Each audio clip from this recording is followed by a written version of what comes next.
Amazing.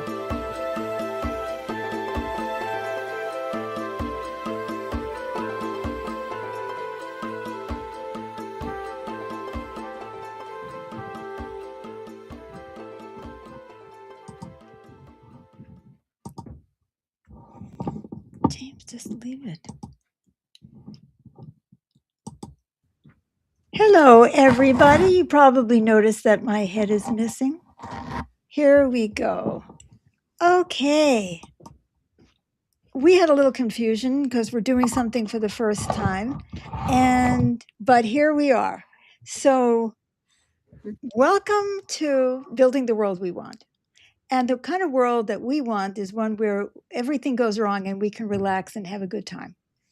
So, all right. So, my name is Beth Green, otherwise known as Granny Rocks.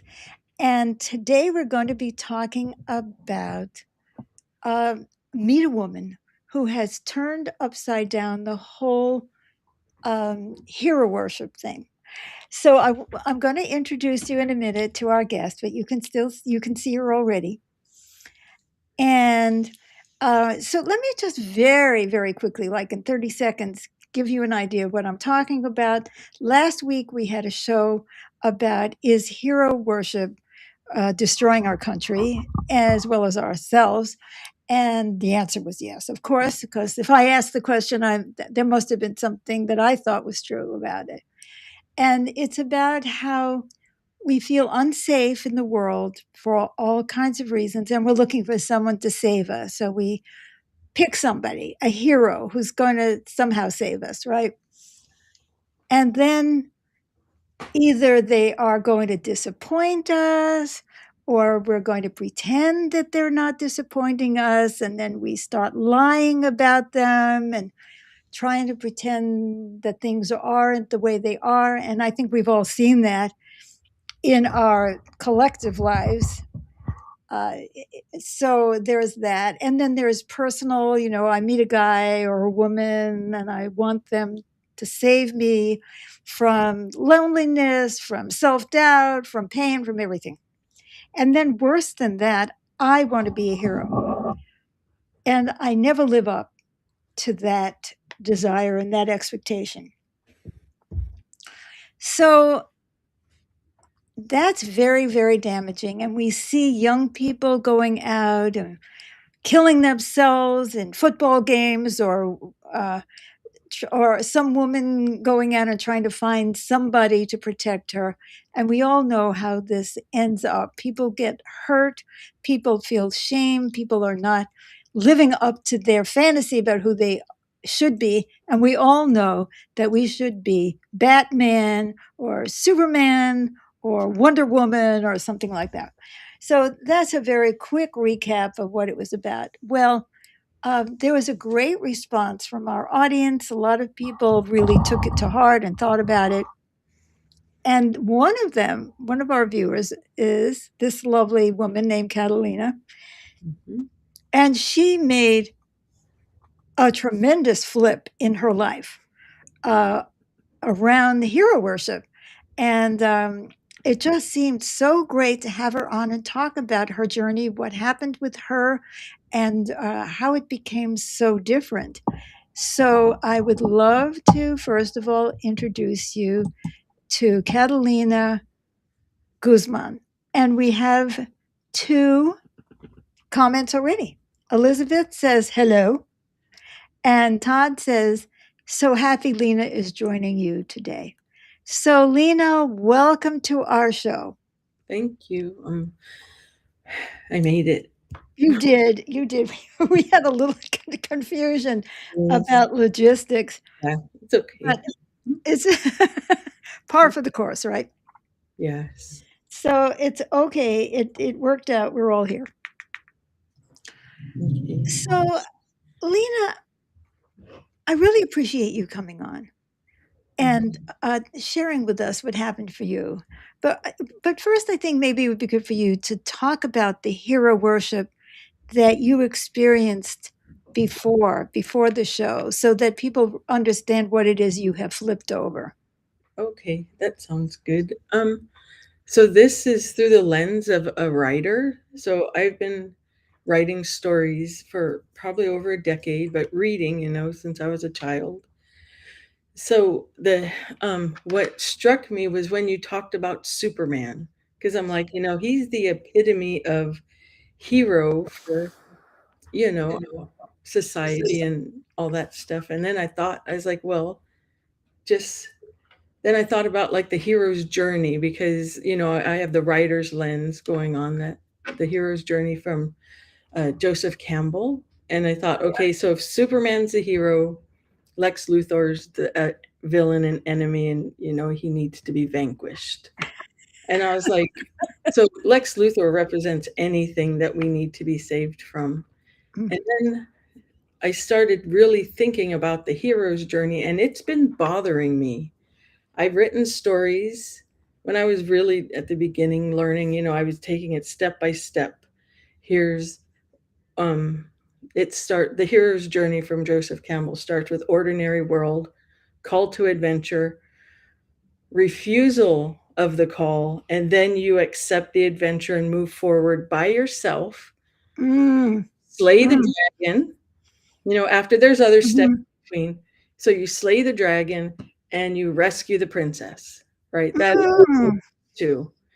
And it always bothered me, I'm a woman and I was like, I don't think I need to be rescued, but then I want to be rescued, so I'm torn. But the show really got me thinking because I was like, I've even studied the point where they flipped it to be a heroine, but because that's, don't really like that word. I have a mentor and he used the word Hera because it's a much more powerful woman, right? Hera, the goddess. Yeah. So Yeah. we used the word Hera, but it's still based in the Western patriarchal. You go on this journey all by yourself. It's about Mhm. individuality and Mhm. becoming exceptional at Yes. something. And that And comes perfect. And perfect. perfect hair, perfect everything. And then your life is perfect. The end. And as a writer, I was like, well, that's not the end of this character's life. Unless they pass away, then okay. Right. But so what I ended up doing was I was looking at Joseph Campbell's um, you know, the hero's journey. And I was like, how can this be more community based? Mhm. What I noticed was the stories that I write. So I'm an indigenous Chamorro woman from the island of Guahan. It's Guam in English.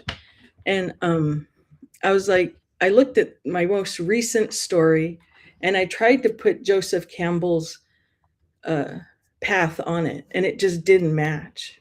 Nothing Mhm. about it matched.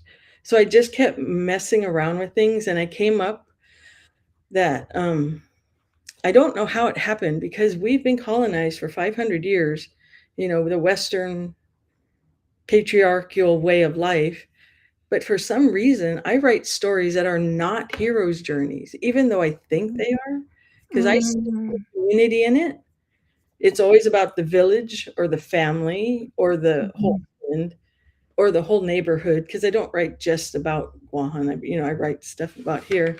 And then I realized that my stories were more about relational interactions between the characters or communities. And I kind of just started putting all these things together. So instead of there must be a hero in the stories, we should our stories can be we strengthen each other's Yeah. through our relationships and our community. It's a web. Yes. So and that's how it changed. So do you want me to go through how different it is?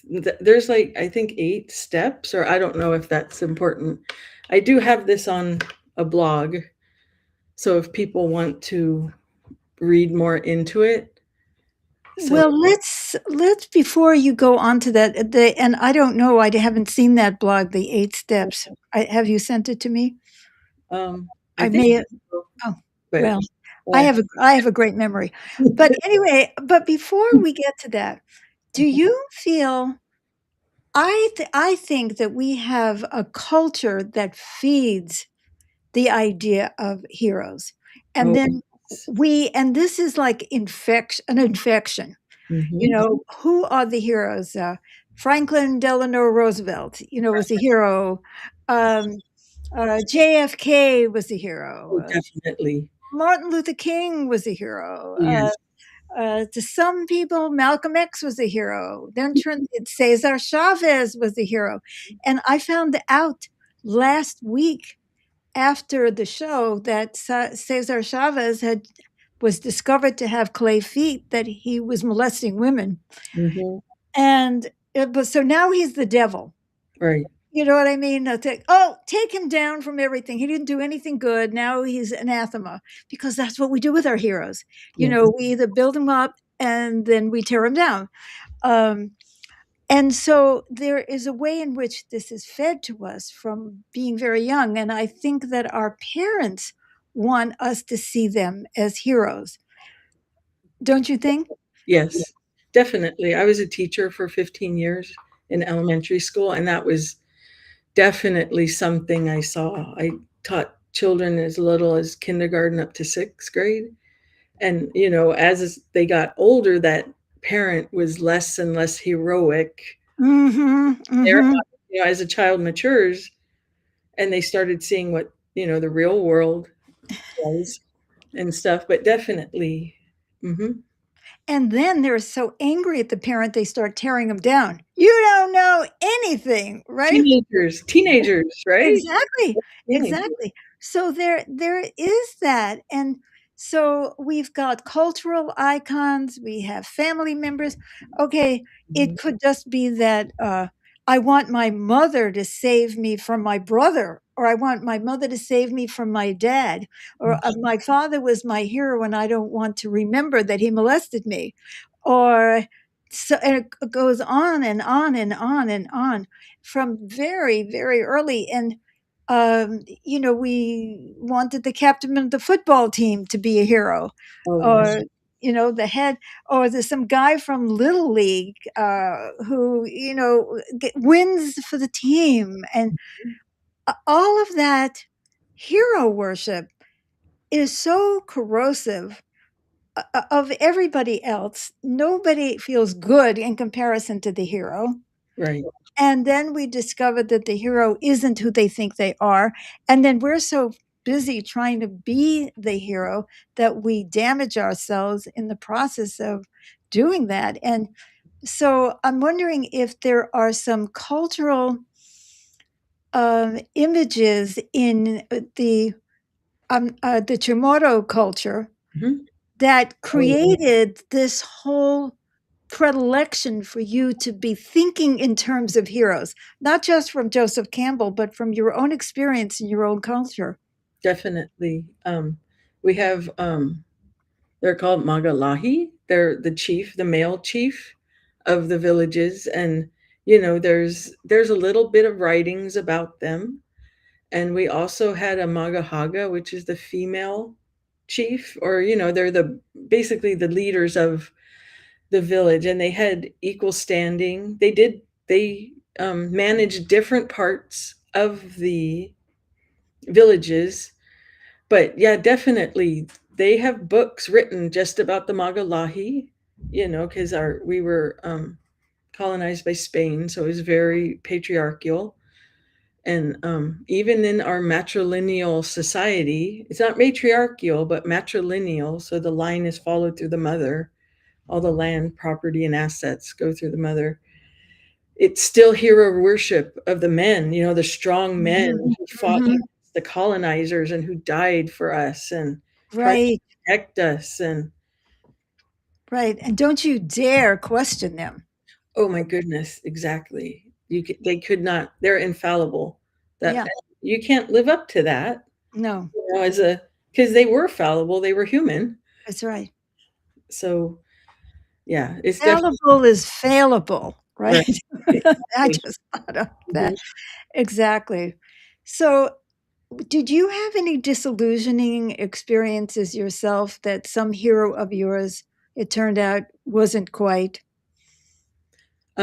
Well, yes, because growing up as a kid, I loved to read The Hobbit, the story. And then when I got older, I started reading Lord of the Rings, and I I thought about these things, and The Hobbit was always bugging me for some reason. I didn't like it as much. And that is an absolute step for step hero's journey. I think Oh, Joseph I haven't read it, so it's okay. just, It's you know. hero's journey, might not be interested, but it's step for step Joseph Campbell's cycle.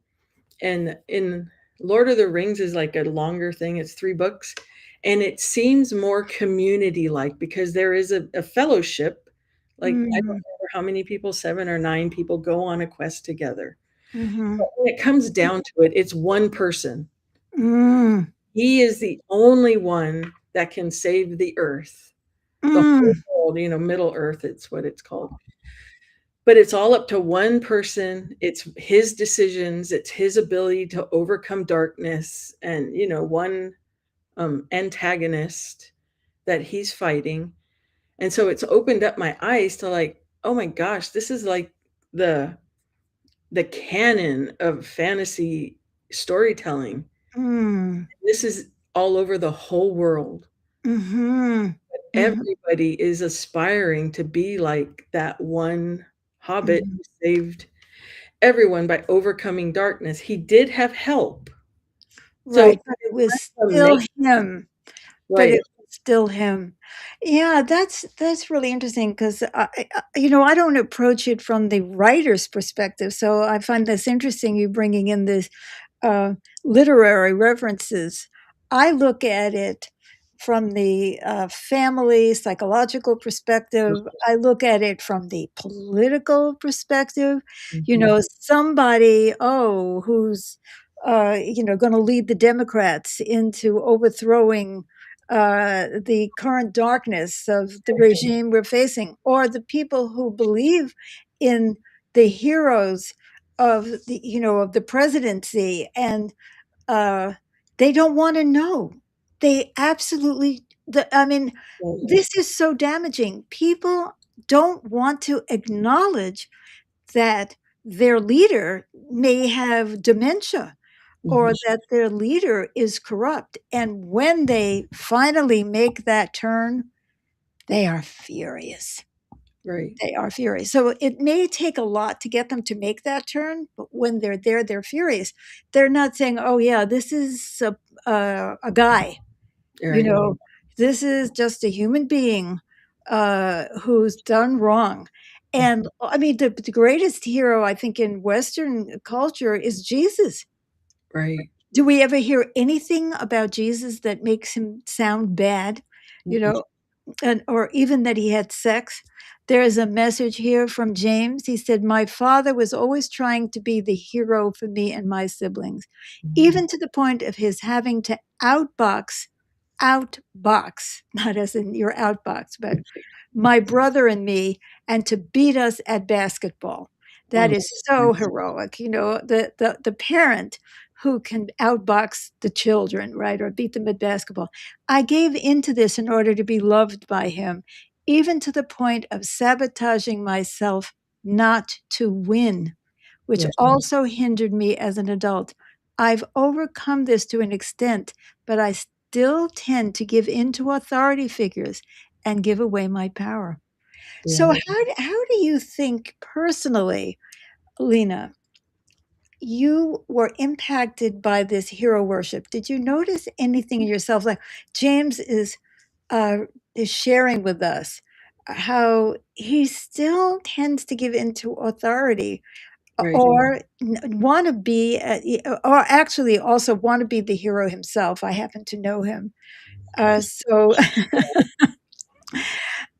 so what would you say has been most damaging to you of hero worship? Well, I don't I think it was still hero worship. It's similar to James because, when I was younger, my father, he's supposed to be the protector. He's supposed to be, you know, Yeah. the hero is our culture. And because of how he treated me, he was just very aggressive, verbally abusive, physically abusive. I turned to it's kind of like James. I gave in and I muted myself. Mm. I stopped talking, I stopped having my own opinion, and I Mhm. just went silent. So it's Mm. similar to, James, he wasn't himself, I wasn't myself either. And that's interesting. That was my previous art project, was overcoming my fear of men and authority figures, and that's where I learned of my self-muting, and I had Mhm. no idea.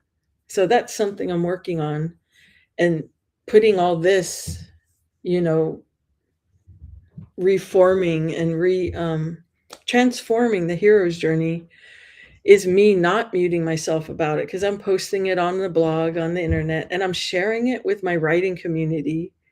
So I'm You're you're interested to yeah. see. Yeah, you're sharing your blog. Uh, uh, uh, Catalina is also a wonderful artist as well as a um, a writer, and so it's fascinating that you're.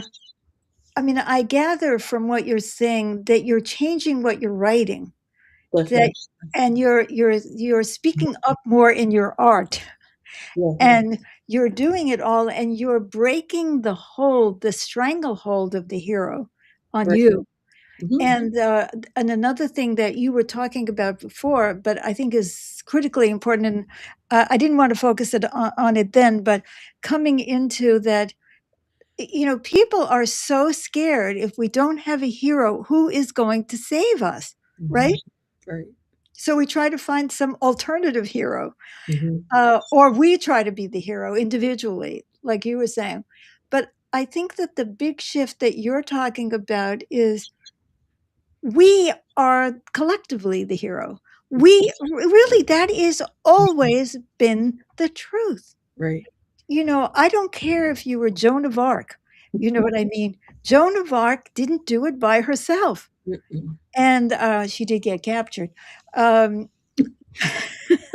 but people, we want to know who to worship. We want to know who to turn to. We want to know who's going to protect us, and we look to them. But really, it's the collective that makes history.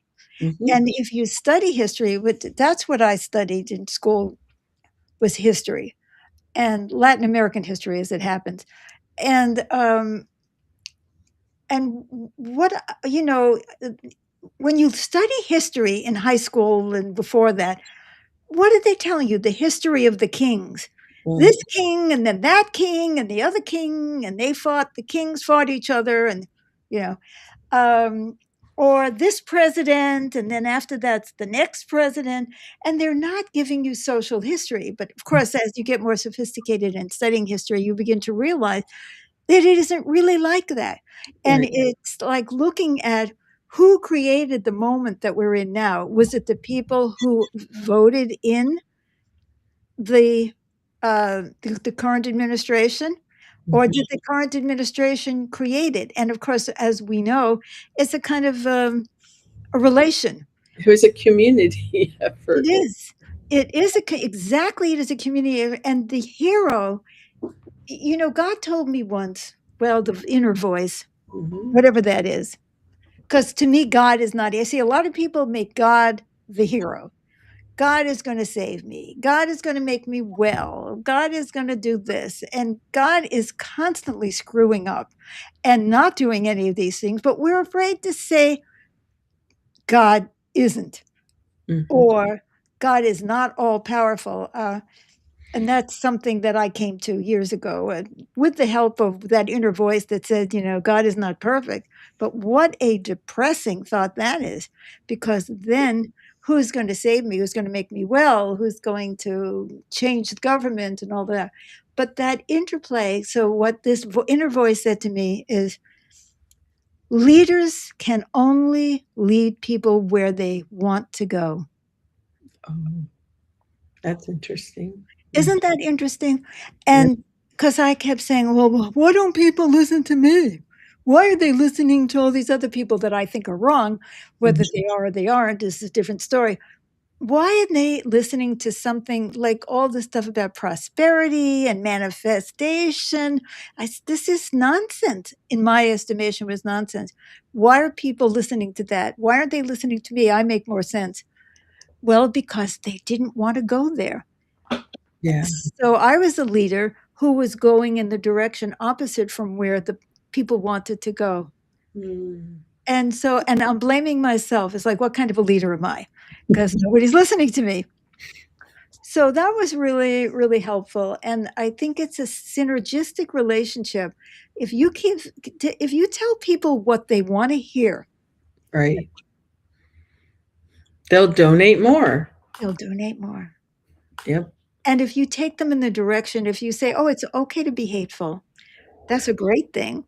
And they want to be hateful, they will say yay until that leader does something that sticks in your craw, Right. and and you become disillusioned. So a lot of people are now disillusioned, but Yeah. too many people will hang on to the image of God, the Messiah. I mean, didn't they say that our current president was sent by Jesus? Yes. Mhm. And it's really hard for people. And I look at so many patriarchy. You were talking about patriarchy, and I'm glad you did, because so many patriarchal Christian sects, and not just Christian, the women feel like, yeah, they're supposed to be obedient to the men. Why? Mhm. The men have bigger brains. 'Cause the men said so. Yeah, the men tend to, but also we want to believe it's true Yeah. until we don't. So, where are you now in terms of your feelings about Mm. heroes and wanting to be, do you want to be a hero now? Have you given it up? Have you really turned it around completely, or do you have little bits and pieces you're still hanging on to? Well, yeah, I don't think I want to be a hero anymore because I have like what you said about my stories. I'm going back through my stories that, I've worked on that haven't gotten published that I'm like, "I can fix these and send them somewhere." Mm, mm, Well, I'm not gonna send them anymore. I have my own blog. So mm, to revamp them, rewrite, revise through this different lens and see. So I'm working on the second one that I'm looking at, and I'm like, well, I just have to tweak a few scenes, maybe add this in, and it's this kind of story. mhm, And what's really interesting is these two stories that I'm talking about. Um, I have readers before I send it out, like to a contest or to try to get it published. I have people read it, and almost every person that's read both of these stories end up crying at the end. of the revised stories? No, of the original The story. original stories with the heroes? No, my stories don't have the heroes. That's the interesting part. Oh, I've been writing community stories, and I thought I was writing hero stories, but they weren't. They oh, had people were still connected to their community, and everything was a group of people doing it together. It couldn't have happened without the group, but there's something that's resonating, mhm, and they're like, "I don't know why I'm crying." mm, This just, like, hit me, and one of my friends, she's like, "I was sobbing." I mm, was just sobbing. I read it twice, and I was sobbing both times, mm, and I'm just like, I don't maybe this is what it is. They're so desiring this connection and relationship between, because it's indigenous, it's people and the earth, it's for yeah, all, and the ancestors, the spirits, it's all part of it. mhm. And so, yeah. So I don't think I'm sending my stories out to try to get them published in contests or anything anymore.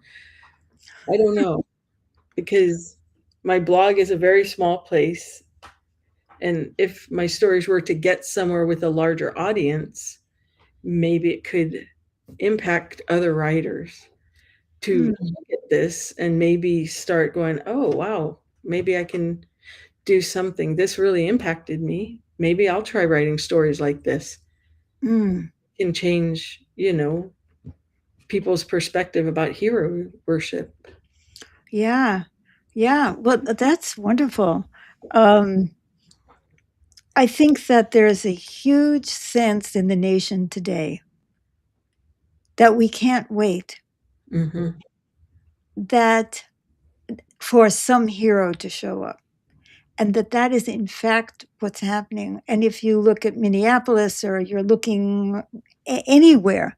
Right. People have come out of the woodwork and are expressing themselves, just like you're talking about, Lena, who Mhm. they're doing funny songs, they're doing costumes. James is in a resistance sing group, and Mhm. they now have like over 120 people right here in where we live Like in a our small town. place, yeah. Isn't that amazing? Yeah. And it's not that big a city. Mhm. Uh, and that people are realizing that it's the collective action that if you're a lawyer, you can help an immigrant. If you're, a housewife, you can, with children, you can go to the school board, where you have a voice. If you're just a little old lady like I am, you can get on the internet. You can't go anywhere, but you can certainly talk on the internet. And whether you're marching or singing or doing or just boycotting or standing up in any way, that is why this movement is so powerful and it hasn't been destroyed yet, Right. because the powers that be are trying to destroy the movement. Mhm. And it's very funny when they say, well, these people were in Antifa, and, Antifa is the enemy, and nobody knows where Antifa is because there is no Antifa. It's just Antifa is simply people who are anti fascists and who identify as anti fascists. So find that somewhere on the map. Right. Um, and so the fact that it's the timing of this is so important because we are discovering that our power is just as you're talking about is in community, and that Mhm. takes everybody, and not everybody is going to be the first, Right. but somebody does it and then someone identifies with them and then they do it and then it's going, and there's a big demonstration on Saturday, another No King's Day. Oh, yes. Yeah. Mhm. And so people are going to be in the streets again. And it's not a handful of people. And who is the leader? Nobody. Everybody. Yeah. We are. Mhm. And so we are living through an era where we're overturning the hero. Mhm. And in a way, then we can save the movement because you can't pick off one person and Right. find everybody disbands, or you can't put out negative propaganda against one group or one person and cut them down, or you don't find something terrible about this person and you lost your faith, because the faith is in ourselves and in the connection that we have with one another. Mhm. So I'd love you to tell people, maybe Elizabeth can put in the chat Mhm. how people can find your blog. Oh, it's called becomingstudio.com, and it's yeah, that's all that's the name. So the Oh, word becoming twice, studio.com. let me write this. I think I can. Can't post messages. Oh, I don't know. I'm going to try this and see. And if I can't do it, somebody out there in the audience will Mhm. be able to do it. Ooh, there it is. Or No, is it that should it? be becomingstudio.com. Well, Right. they didn't listen to me. Okay, so Elizabeth just put something in and hopefully she was more successful. Becomingstudio.com. Thanks. Click on that. Mhm. Click on that, and that's on Facebook. So if you can't get to that right now, after the show, you can check on the Facebook, facebook.com/Granny Roxanne, and you will find that. And that is where people will see your blog. Okay. So, That's so thank you. uh, I have one more thing. There's, good. um, in Chamorro, we have a saying, and, I think it's in English too, but in Chamorro, it's "Ang tihita pues hadzi," and it means, "If not us, then who?" Oh, yes, we have the same Right? thing. It's the same True. thing. But it comes from a Jewish philosopher. Yeah. I mean, I'm not saying that you don't have it too. We just translated it probably. I don't know. But that's how you say it in tomorrow. So, Great. mhm. That is great. That is so great. And Todd just put in the whole thing with the HTTPS. Okay. So Yeah. do you have a whole community? Oh, he's doing that on YouTube. That will show up YouTube. tomorrow on YouTube when the live chat shows up, unless you put it on the not live chat, Todd. So I think it's wonderful. I really invite people to go and see what Catalina is doing. She's a wonderful artist. She's so articulate. She's standing strong. She's finding her voice is our voice, and our voice is her voice. And Mhm. I really appreciate your coming on tonight. I Okay. know this was a big step for you. Yes. Thank you for inviting me now that it's almost over. Uh, I hope you had a good time. Oh, And yes. thank you to all of our audience. And I hope that you were inspired to take a look at your own life and see where you can turn hero worship upside down and admitting the flaws of everyone, because, it is not really kind to try to hold someone to a standard that they cannot meet and try to pretend that there are perfect people, because people say, oh, God is perfect and so am I. Well, I say I'm not perfect and neither is God, because Right. we are made in that. If we were actually made in that image, obviously we're not perfect and neither is God. So the whole universe is in the process of evolution, and we hope that we're evolving more and more into mutual support and love as we try to build the world that we want.